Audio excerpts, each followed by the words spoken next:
y todos se la creían, sino a nivel mundial. La orfandad condujo a muchos, tristemente a millones de trabajadores, a votar por Trump, a votar por Le Pen en Francia, a votar por Boris Johnson en el Reino Unido, y ya saben por quién aquí.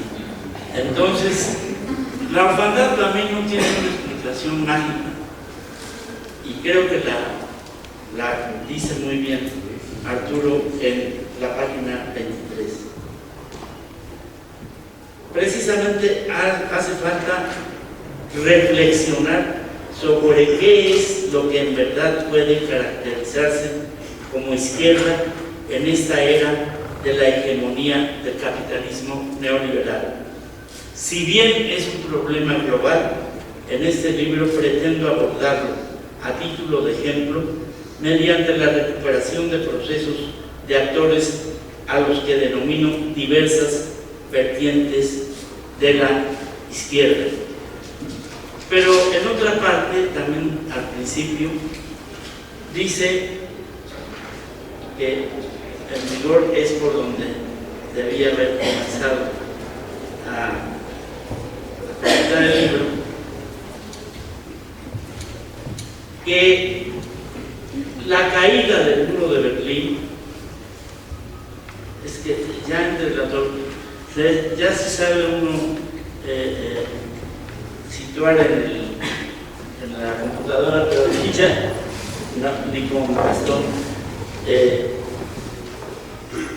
Dice que el neoliberalismo, y esto creo que es muy importante para México, no para Trump y los gringos, los franceses y los ingleses, dice: el neoliberalismo se convirtió en un espantajo que trataron de combatir con una dureza verbal a veces muy radical, pero que no pudo ocultar la combinación de los llamados gobiernos progresistas que trataron de armar una amalgama de cierto desarrollismo en el sur del continente. Está hablando de manera evidente de los gobiernos que ganaron todos por vía electoral.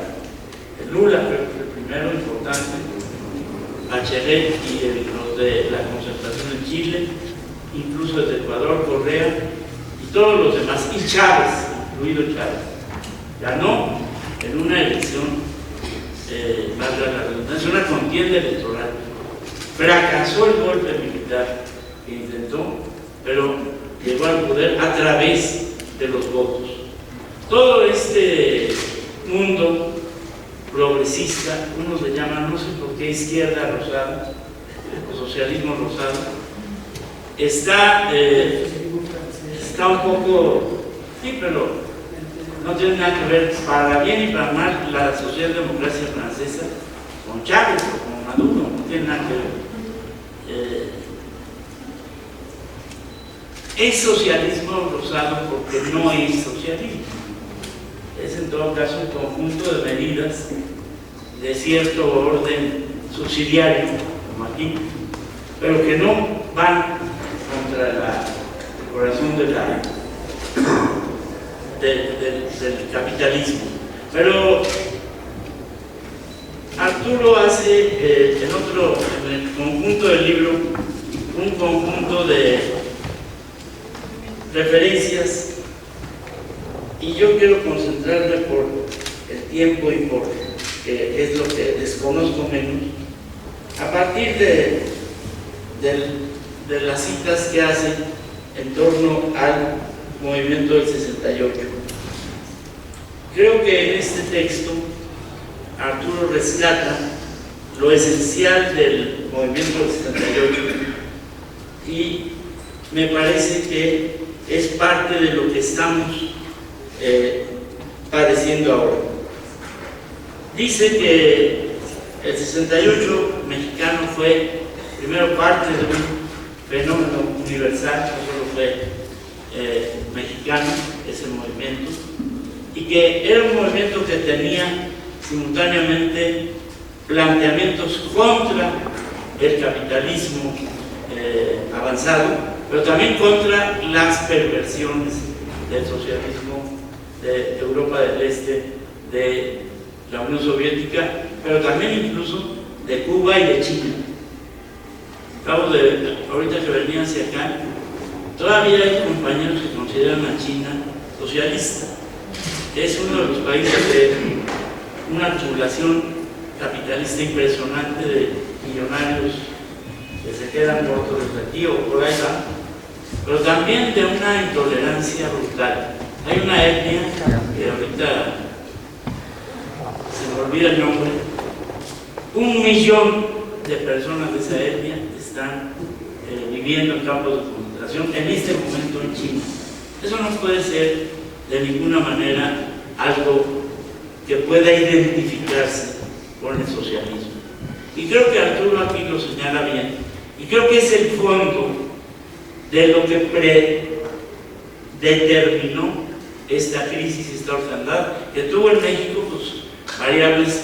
Arturo analiza con todo rigor, pero aquí está Rosalvina, la gestación del PRD, como esta amalgama también compleja de grupos de raíces socialistas, trotskistas, maoístas, soviéticas, castristas, que se sumaron al nacionalismo de Cárdenas, Porfirio Muñoz Ledo y Kenia, y que pues terminó como tenía que terminar. Y que hoy es casi idéntico, quitando a los chuchos, todo el programa y las personas que estaban en el PRD están hoy en Morena. Idéntico, no hay muchos cambios. Hay excepciones quizás para bien, como Rosalvina, pero básicamente no están en Morena. Por eso digo, hay excepciones. En fin, Arturo se centra mucho, y con esto ya termino, más en los grupos periféricos. El astro del sistema planetario de las izquierdas mexicanas es el PC, por buenas y malas razones, inexistente históricamente o no, cosa que comparto, era sin embargo el astro en torno al cual orbitaban los grupos trotskistas, los grupos maoístas, los grupos castristas, porque aquí tuvimos una cosa extraña, para bien, y Rosalvina lo vivió. Cuba, el Estado cubano, no financió, yo creo que para bien, jamás a un grupo armado en México, salvo de manera efímera al grupo de Víctor Rico Galán, que duró el tiempo que tardaron en detenerlo, y en cuanto lo detuvieron se acabó la vinculación. Cuba no financió a ningún grupo armado en México, no apoyó a ningún grupo, porque le interesaba más, con toda razón, la relación con el Estado mexicano que una relación con grupos pequeños, marginales, etc. Porque la relación con el Estado mexicano le permitió a Cuba tener la puerta hacia Occidente y operar una cantidad de cosas, entre otras la organización, mantenimiento de los grupos armados en el continente, aunque no siempre, porque México jugaba una doble cara. El típico prototipo de eso es Gutiérrez Barrios, que se hacían de la vista gorda para dejar transitar a muchos guerrilleros, pero no dudaban, como ocurrió con el caso de David Aguilar Mora y su compañera Eunice, en ordenar su ejecución, como les ocurrió a ellos en Guatemala en los inicios de los 60. Jugaban ese doble papel de tolerancia y también de persecución, de tortura, de muerte. Pero aún así, creo que en el balance general, la relación del Estado cubano con el Estado mexicano le fue benéfica al Estado cubano. Y por esa razón creo que en buena parte los grupos mexicanos armados, que fueron muy grandes y muy importantes, no llegaron a tener la dimensión de los armados en Uruguay, de las FARC en Venezuela, de las FARC en Guatemala, de otros movimientos semejantes. Y entonces el debate se dio en México más bien en torno a qué papel y qué lugar darle, y eso lo analiza muy detalladamente Arturo, a la lucha política, electoral y política en general de masas.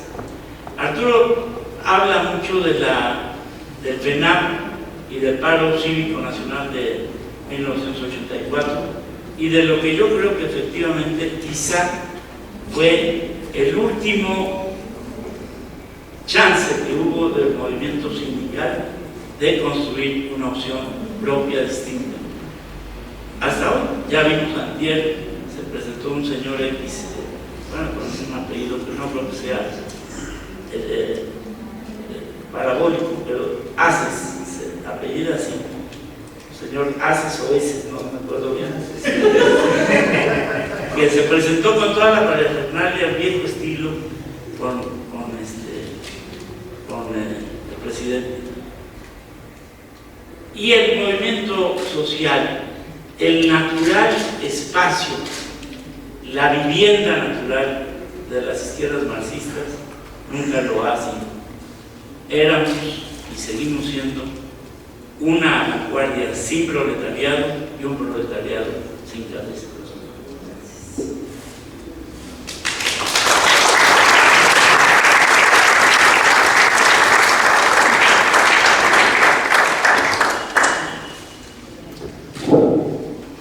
Muchas gracias, Juan Ortega. Voy a dar la palabra, creo que lo restringan. Muchas gracias, Rosalina. A Rosalina Garavito. Justamente iba nada más a mencionar que, como el doctor Anguiano lo menciona, en el último capítulo se dedica a analizar lo que él llama la crisis terminal de la izquierda estatal, justamente, ¿no? Y plantea, no hay que dejar de decirlo, la presencia, la importancia del discurso del Ejército Zapatista de Liberación Nacional, que me parece que es un punto fundamental. Les presento a Rosalina Garavito. Ella es licenciada en Economía por la Universidad Autónoma de Nuevo León y maestra en Sociología por la Facultad Latinoamericana de Ciencias Sociales. Fue diputada federal y senadora de la 16 legislatura. En 2002 recibió el Premio Nacional de Periodismo. Se desempeña como profesora investigadora del Departamento de Economía de la Universidad Autónoma Metropolitana Unidad Azcapotzalco. Gracias, Rosalina.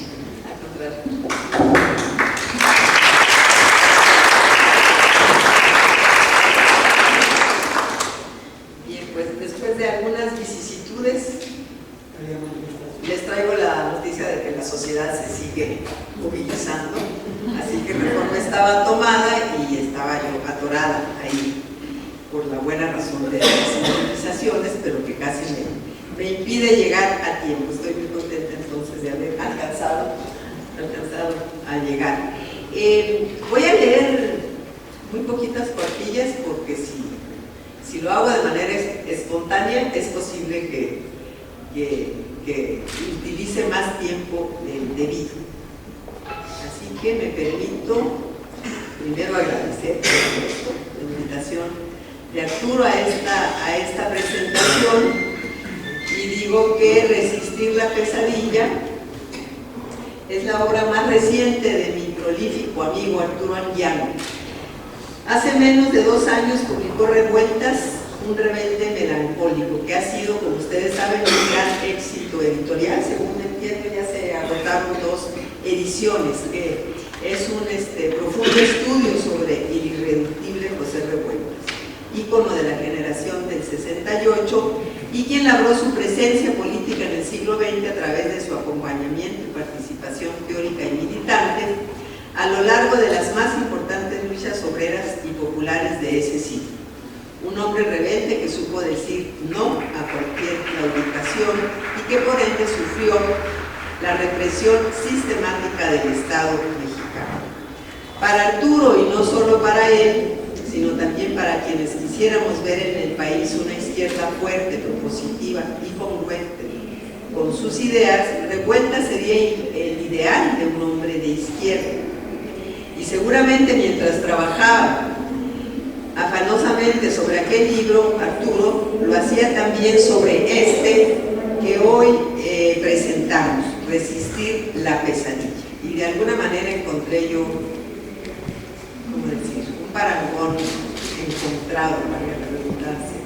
O sea, primero el libro sobre un hombre que podría ser ese hombre ideal de izquierda, y ahora un libro que habla de la izquierda resistiendo la pesadilla de la política, pero también podría uno entender que la izquierda es parte de esa pesadilla, ¿no? O sea, que el adjetivo también es para la izquierda, una izquierda sin duda muy distante de la ética y valores que caracterizaron a Revueltas.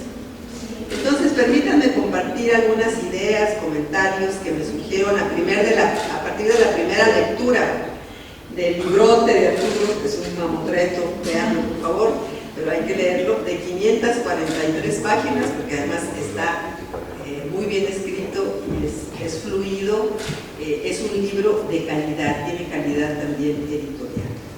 Riguroso como es en todas sus investigaciones, desde su obra de Juventud de 1975, que quizá ustedes conozcan y que fue muy discutida en la izquierda estatal. De aquella época, el Estado y la política obrera del cardenismo, Anguiano hace una exhaustiva investigación de fuentes documentales sobre las distintas expresiones de la izquierda en estos 60 años. Con decirles, lo pueden ver en su libro, que su bibliografía y su memoria hemerográfica ocupan 54 páginas de libro, para que vean cuánto trabajó Arturo. Entonces su libro, por supuesto, es desde ya, yo lo considero como una referencia obligada para quien quiera adentrarse en las entrañas de la izquierda en nuestro país. Y a propósito hago una nota al margen, porque en la página 27 del libro de Arturo, él dice que esta larga travesía de la izquierda inicia con la fundación del Partido Comunista Mexicano en 1919, y bueno, a mí me extrañó que no haya mencionado que como parte también muy importante de esta larga travesía, pues está el Partido Liberal Mexicano, que se fundó en 1905, ¿no? Entonces, no sé por qué no lo menciona Arturo, pero yo creo que es incluso una tarea pendiente en la izquierda mexicana, la de ver qué tanto se ha abrevado o no, y cuánto sería bueno hacerlo o no en el pensamiento marxista. A lo largo de esas 543 páginas, Arturo nos ofrece un prólogo, 3 capítulos y un epílogo. En los 3 capítulos es donde él desarrolla la periodización que hace de esa larga travesía de la izquierda e inicia, recuerdo, en 1960.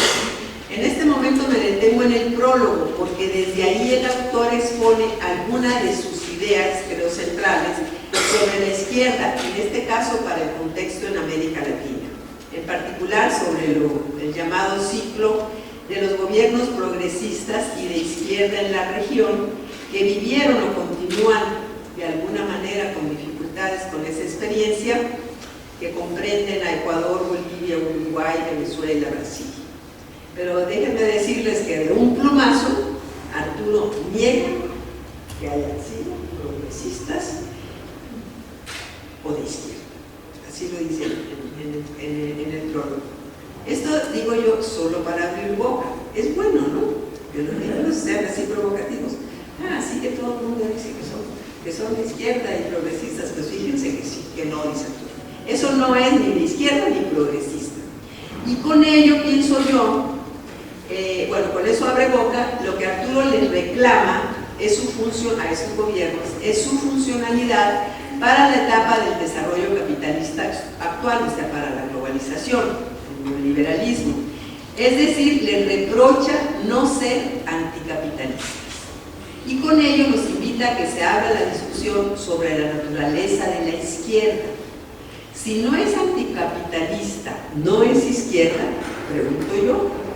Mientras leí esas páginas recordé los afanes políticos de Carlos Marx antes de ser desterrado de Bélgica y ya finalmente ubicarse y residir hasta su muerte en Londres, cuya radicalidad como alemán era organizar a la sociedad para la defensa de los derechos ciudadanos y tenía como ideal los logros de la Revolución Francesa.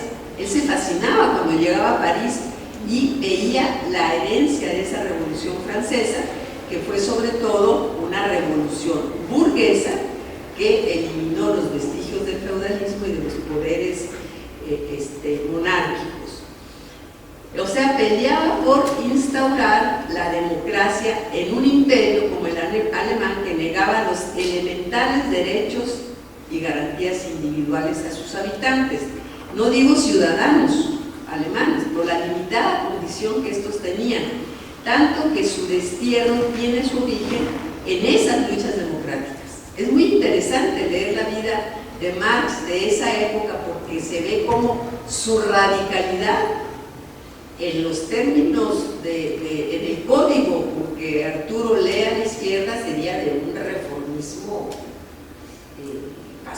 pasmoso, ¿sí? Porque en realidad lo que quería era que hubiese derechos ciudadanos. O sea, estaba promoviendo por una revolución burguesa que en Alemania no se dio como si se dio en Francia. Así que ese era el origen, las luchas democráticas del autor del Capital. Ese fue el origen de su destierro. Entonces lo que digo es, y lo digo con todo cariño, que no sé cómo le habría ido a Marx si Arturo ya no hubiese sido su poeta.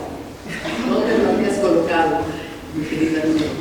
En el rincón por allá de los reformistas, ¿no? Por lo menos en esa etapa, porque va evolucionando, por supuesto, ya cuando se dedica solo a la elaboración teórica.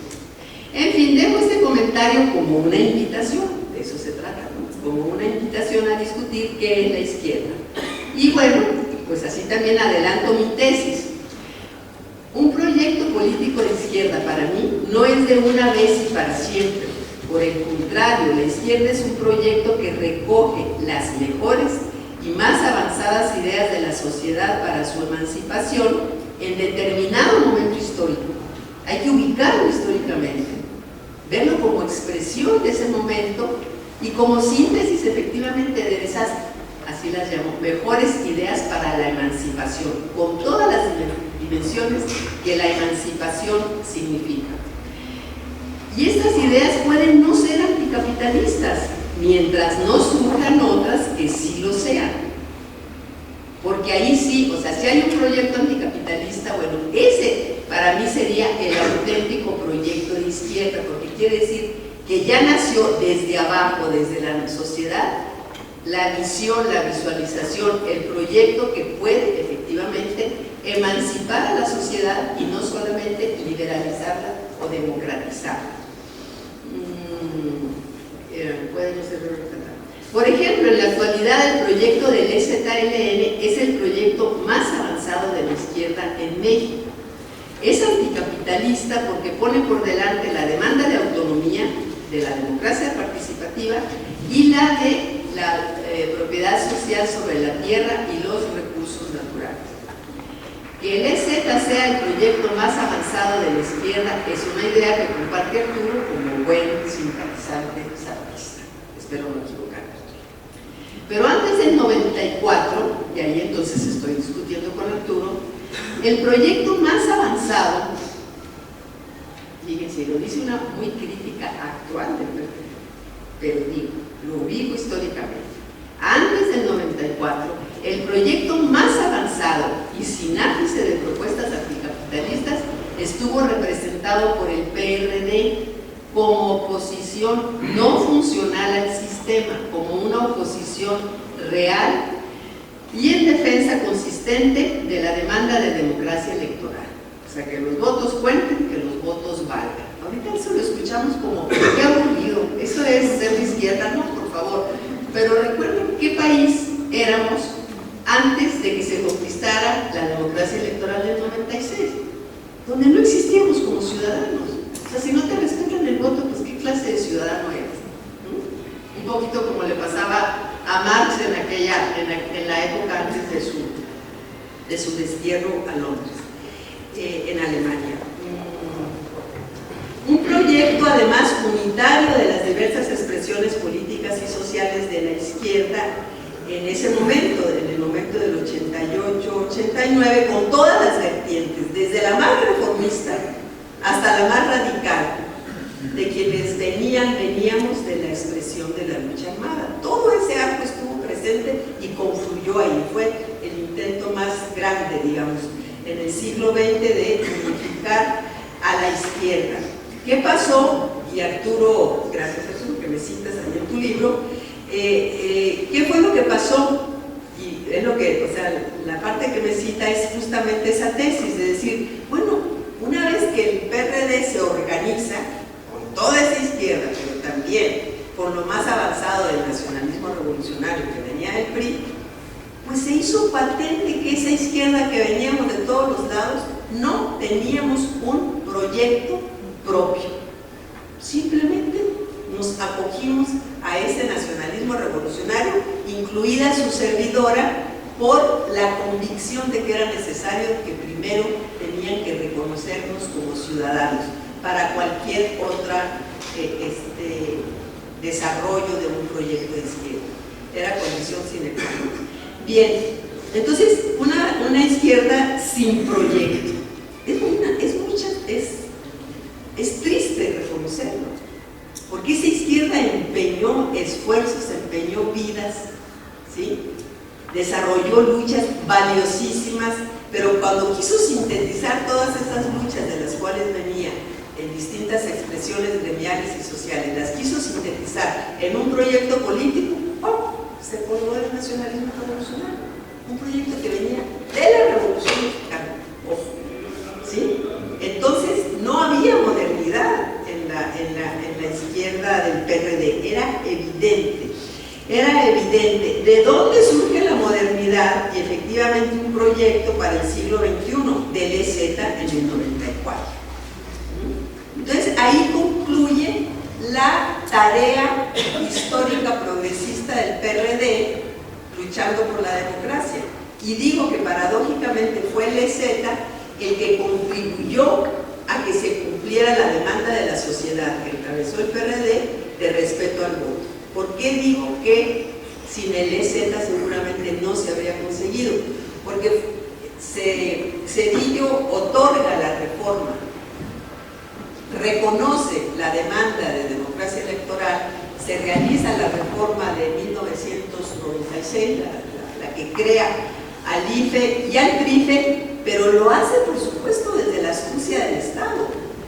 Voy a dividir a la izquierda, voy a decir es una izquierda electoral, estos periodistas que todavía andan coqueteando, ¿no?, con ser oposición real, vamos a darles el amplísimo espacio electoral y vamos a ver si no se engolosinan con esa democracia electoral y se olvidan de cualquier proyecto zapatista que coloque en el centro algo realmente transformador de aquel viejo régimen revolucionario del 10, la autonomía, que aún no conquistamos como sociedad. Bien, pues eso fue lo que sucedió. Ahora digo yo, ¿el PRD tendría que haber rechazado esa conquista de la reforma electoral? Digo no, pero sí lo que tendría que haber hecho habría sido disolverse como el partido que era, porque ya había conquistado por lo que nació, y dar paso y colocar en el centro de sus demandas a la democracia participativa y a la autonomía. Y ahí se quedó estancado. Y entonces, por eso Arturo, yo comparto con él esa tesis, pues realmente se constituye en parte de esa clase política, esa izquierda. ¿Cuánto tiempo tengo? Me queda una página. Perdón, se me fue la idea. O sea, por eso ese ocaso interminable, como dice Arturo, cuando habla de una larga transición que ya se nos pudrió entre las manos, es evidente. incluso con el triunfo de Morena en el 18, que más que triunfo de un partido y de un movimiento fue el triunfo de un liderazgo, precisamente que nace también de aquel viejo régimen y que consolida el proyecto de aquel viejo régimen o que lo está consolidando. Coincido con Arturo en la descomposición de la política como confiscación del espacio público. Esa es una de las tesis centrales y muy valiosas del libro. Desde el Estado como espacio de la reproducción del poder, la política siempre tenderá a ser apropiada por ese objetivo. Creo que no nos tiene por qué sorprender. Al Estado lo que le corresponde, lo que tiene como tarea es reproducir el statu quo, ¿cierto? Es desde abajo que tiene que venir esa demanda de redistribución del poder. Pero cuando la clase política incluye a los partidos políticos y la política además se convierte en mercancía, que es lo que ha sucedido, y los partidos políticos en franquiciatarios de esa, que usan esa franquicia, pues es evidente que la política vista así se convierte en una pesadilla. Pero no es porque la política sea esa la esencia de la política, es que la política se ha descompuesto. Entonces, no nos salvamos de esa política no haciendo política, nos salvamos de esa política transformándola a través de nuestra participación y de nuestra actividad.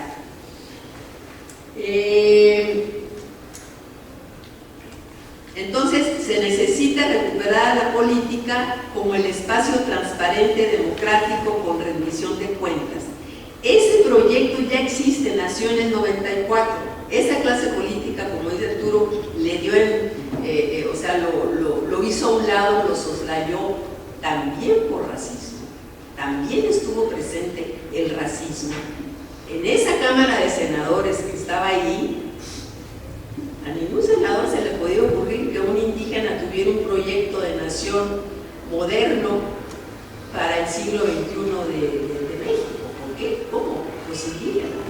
Pero se les olvidaba que de Morelos, de los zapatistas de la Revolución Mexicana del 10, de ahí surge el proyecto que le da vida al México moderno del siglo XX, ¿no? Pero el racismo ese que parece que está en el ADN en el país. Bueno, también por eso se dijo no.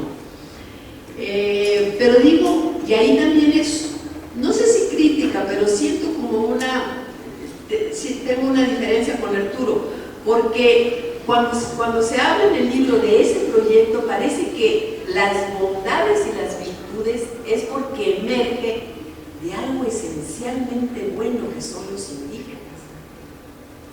Yo creo que ese excelente proyecto universal, moderno, democrático, participativo, autónomo, es no solamente privativo de las comunidades indígenas, porque si lo hacemos como si correspondiera una esencia de ese tipo, pues entonces estamos cavando su aislamiento. Lo que tenemos que hacer es reclamarlo para el conjunto de la sociedad. Y ahí está la simiente, insisto, creo yo, de ese México democrático en términos participativos. Arturo también se pelea mucho con la profesionalización de la política. Yo creo que también en esto no hay que ser tan rigurosos, ¿cómo se diría? No, rigurosos, exigentes. Hay mucho riesgo en la profesionalización de la política, por supuesto, como son todos los riesgos de la burocracia. Pero entonces mejor no luchamos, porque cualquier conquista significa profesionalización e institucionalización de los nuevos espacios que necesitan ser gestionados por profesionales. Entonces, por no contaminarnos con ello, no vamos a luchar por conquistarnos, no, digo yo. Lo que hay que hacer es sanear esa manera de ejercer la política. Bien. Arturo nos dice que maduró este libro a lo largo de buena parte de su vida intelectual. Nos dice también que le fue difícil tomar distancia en su análisis por su carácter de militante, de participante de muchas luchas de la izquierda. Lo cual es cierto. Y pienso que bueno que no tomó distancia. Ser objetivo en el análisis no implica ser neutral, y por fortuna Arturo no lo es y nunca lo hace. Enhorabuena, Arturo, por la publicación de tu nuevo libro, que será muy útil para empezar o continuar la construcción de esa izquierda que soñamos, comprometida y realmente transformadora de la sociedad. Muchas gracias.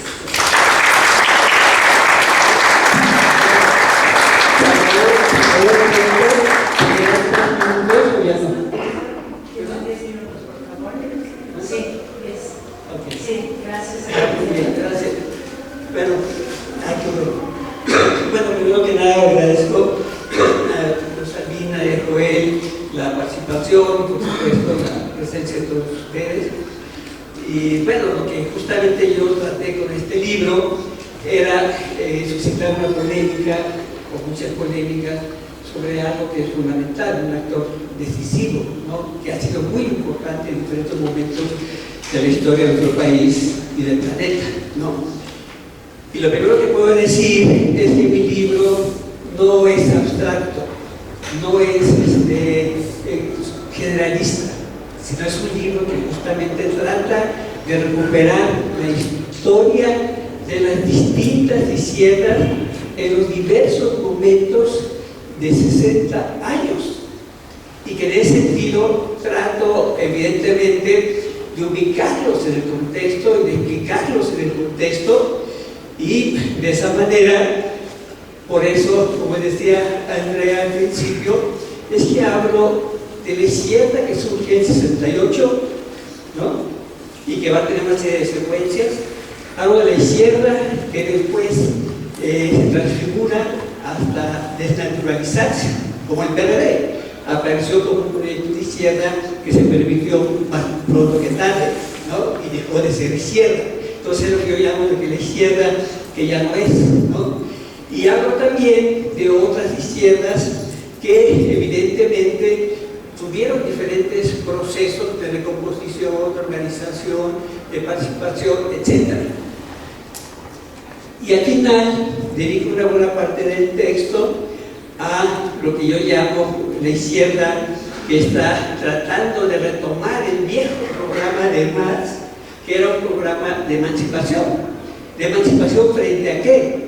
Pues de emancipación justamente frente al régimen capitalista que Marx se puso a estudiar y a diseccionar, a descifrar con toda su obra. Pero no solamente a descifrar, sino bien a tratar de transformar, de combatir. Y en ese sentido, pues ese es mi propósito, ¿no? Y yo justamente lo que veo, y de ahí la conclusión que yo saco, es de que hay mucha falsificación, o hay mucha mistificación, de que no se ve que no todo es izquierda, o que hace falta de revertir la izquierda. Yo decía antes, la izquierda era, pues, que se consideraba de izquierda, y que había muchas izquierdas, como dice el poeta: izquierda socialdemócrata, izquierda nacionalista, izquierda guevarista, izquierda ecologista, izquierda feminista, izquierda con muchos matices, con muchos proyectos que eran básicamente críticos al orden social opresivo que representaba el capitalismo. Pero ¿qué es lo que sucede? Que por desgracia, este reinado de más de 30 años de neoliberalismo que todos los días se reproduce en la mañana y todos los días se reproduce el resto del día, ¿no? Pues provocó una situación de gran polarización social. Primero que nada, bueno, social y política. Y primero que nada, provocó la asimilación de muchas de esas izquierdas. Y hablo no solamente de México, la izquierda cardenista, nacionalista, ¿no? Que si era izquierda, ¿no? Sino hablo también, por ejemplo, a nivel mundial, de la socialdemocracia, que más que bien era una vertiente de la izquierda. Unos decían que era reformista, otros que era estatalista, etcétera, etcétera, pero que era un proyecto que de una u otra forma planteaba una serie de transformaciones sustanciales para la vida de la gente, y que sin embargo después se convirtió en el principal bastión de la recomposición del orden capitalista. Se permitió. Y eso pasó por todas partes. Entonces, justamente, para mí, analizar la famosa izquierda que asumió el poder por insurrecciones de la sociedad, ¿no?, de los de abajo, en América Latina, pues es fundamental, ¿no? Y ahí es donde estoy viendo, es de que fuera de muchas palabrerías, incluso de Hugo Chávez hablando de un socialismo del siglo XXI, la esencia de esos proyectos sí era cierta forma de bienestar de ciertos sectores sociales. Lula acabó con la miseria en un momento determinado, imponiendo la universalización de un cierto salario mínimo. Pero a Lula lo echaron afuera sus aliados que después se cansaron de él y que aplicaron la política que el mismo Lula aplicó. Y todos esos gobiernos democráticos, incluso el de Evo Morales que acaba de caer, ¿no?, fueron gobiernos que implementaron sí ciertas políticas sociales, más bien asistenciales, y que sobre todo impulsaron pues el mismo proceso de desarrollo capitalista, pero no buscando transformar e industrializar nuestros países, ¿no?, para salir del atraso, sino recuperando los viejos mecanismos coloniales, ahora devenidos neocoloniales, del capitalismo extractivista. Por eso tronó, y por eso es un caos tremendo Venezuela. Por eso es de Bolivia tumban a Evo Morales cuando él ha logrado hacer el mayor impulso del desarrollo capitalista en Bolivia en toda su historia. Es una cosa extremadamente contradictoria. ¿Y qué pasó con el Estado multinacional? ¿Qué pasó con el socialismo del siglo XXI? Pues todo eso se desvaneció porque no había nada. Porque el mismo Evo Morales, desde que ingresó al poder de la mano del movimiento socialista, abandonó las bases socialistas y se dividieron. Y eso fue el problema. En México es lo que sucedió. Mucho de la izquierda que logra socializarse, integrarse a los movimientos sociales, obreros, campesinos, populares, etcétera, etcétera, pues va después a no saber responder a las diferentes coyunturas que yo analizo y que va a impulsar una serie de derrotas y que va a permitir el avance sustancial del proyecto neoliberal y la destrucción de casi todo lo social. Y va a haber una situación en la cual justamente mi conclusión es de que ya no podemos hablar de que izquierda es quien quiere ser. Todo el mundo plantea en todas partes de la tierra que López Obrador es de izquierda, la izquierda del poder, pero hay que ver cuáles son sus políticas y veremos que no hay nada que lleve hacia ese carácter.